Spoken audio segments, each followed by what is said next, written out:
Welcome back, guys. You know what? I got to share something with you. For the next few editions of Gifted Monkey TV, we're going to do something really super. As you can tell, we're going to celebrate Superman, the Man of Steel. So that means all the reviews and things we show you for our next few editions of Gifted Monkey TV will be Superman and Superman toy related. So it's going to be really fun as we celebrate the Man of Steel motion picture that is being released in 2013. June. I love it. This is fantastic. So we're going to do something even special on top of that. Not only will we review a main figure like we always do on Gifted Monkey TV, but during the same episode, because it's a Superman celebration and all things Superman, we're going to bring in another little bonus Superman collectible. Now, it might not always be an action figure that joins the main presentation, but it will be Superman related and a super feature.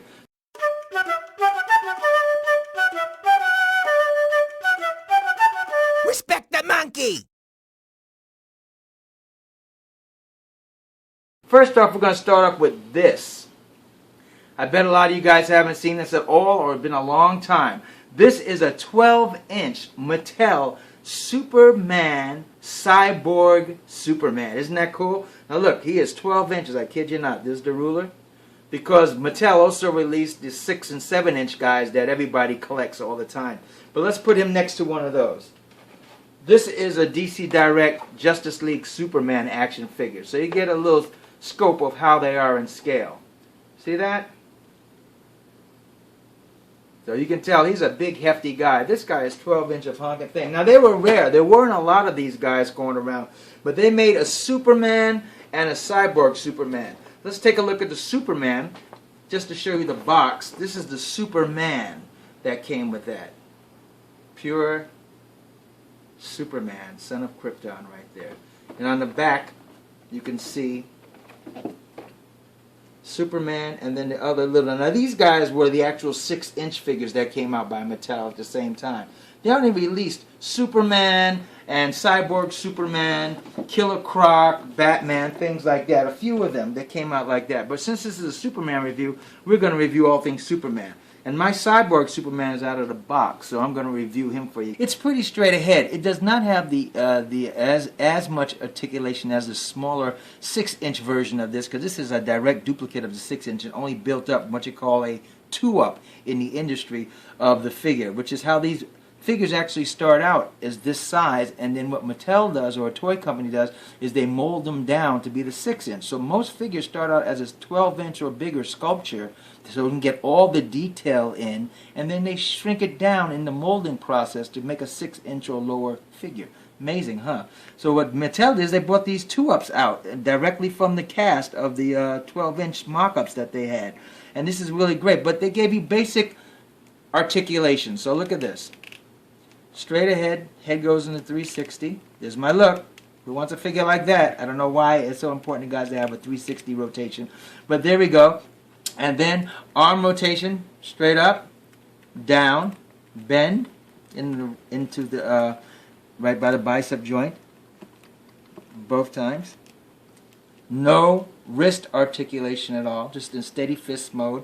The legs move out and back into that position. In, that's it. They don't even go up and back. They just rotate into that way. The waist just rotates. No ab crunch at all. You get a knee bend. Nothing at all in the ankles or the foot. Just a solid plant. Also, it's a funny little side note. When you look at this, if you were really being a stickler for detail, look at the size of this forearm. And look at the size of that forearm. Now, in the comic books, Cyborg was pretending to be Superman, and so he had this all underneath him, almost like Terminator. He had this all underneath his mechanical skin. So he looked like Superman to the outside world until he got exposed, and this was all under his fake skin. But look how big that forearm is compared to that. If this and this shoulder, with all this stuff poking out, was actually underneath skin, it would be huge compared to this arm, which is the concealed arm and leg. It's just cute to watch. But you know what? You're getting a Cyborg figure that's 12 inches, and that's what's great. Let's look at one more time at the detail on his face. You get the little red glowing part on his chin, the chin ball. That's really great. The half of the Superman's face, the quarter of his face that gets cut off into the Cyborg. And then let's pull back a little bit and watch the cape. Look at the cape. Nice flow. This is a solid rubbery cape. No Superman insignia on the back, but he didn't have one in the comic books anyway. Nice flow of the cape. It's not just a basic straight down cape. It has a nice little flow to it. See, nice little robotic parts. They're basic parts, but it looks really, really nice. You look on eBay and buy this figure?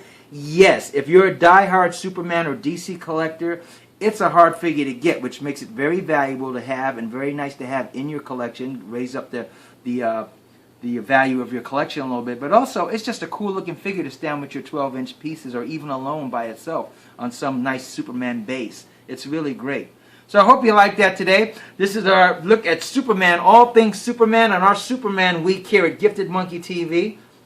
We come on back, we're going to share a little bit of something extra, a little Superman related bonus. This right here is a nice little diorama setting that I made from a Total Justice action figure that came out in 1998, along with a Doomsday figure. Now, this Doomsday figure didn't come with this figure. This Doomsday figure was actually with another set that came out around 1999. But I put them together. I modified it with the battle damaged Superman. This Superman was actually a great Superman, all in great shape and everything. But I took in battle damage and with some painting techniques and some making rip costume and stuff like that. Putting them on a custom platform like they've been fighting through the city. Even a little homage to the comic book that had the torn cape remains on a pole. And you see the blood and the black eye on Superman, the blood on his fist as he gets a hit into Doomsday. Now, just to give you a scope, this is a total figure. This Total Justice figure, these figures are measuring about 5 inches, maybe 6. Here's a 7-inch DC Direct figure to give you some scale. So there you go. This is a nice little bonus piece that I put into my personal Superman collection. And I will show, as time goes on, little things that I have that are unique and one piece only to my collection. But this is one thing that I made up. Simple but fun and nice for a collector. And you diehard Superman guys should get a kick out of that because you know about Doomsday and Superman. Even has the long hair Superman, which is great. Even though I know you guys are going to say the long-haired Superman came after the Doomsday event, but that's okay. It's a fun look. Boy, this feels like Christmas. I have dreams like this sometimes, surrounded by Superman toys. That's another story. Thank you guys for joining us today with another edition of Gifted Monkey as we celebrate Superman, the Man of Steel. I hope you enjoyed our review of the Mattel 12-inch Cyborg Superman, our little mini bonus, and of course the original Superman 12-inch by Mattel that came out at the same time as the Cyborg. Take care. Let me know something before we get out of here. What's your favorite Superman figure you have? Do you guys own these Superman figures, the 12-inch? Let me know your favorite Superman. Are you looking forward to the Superman movie? Subscribe below. Let me know what's going on with you regarding all things Superman as we celebrate Superman. And take care of yourselves. Remember, playing with toys can be as fun as a barrel of monkeys. But respect the monkey. Play nice. Take care.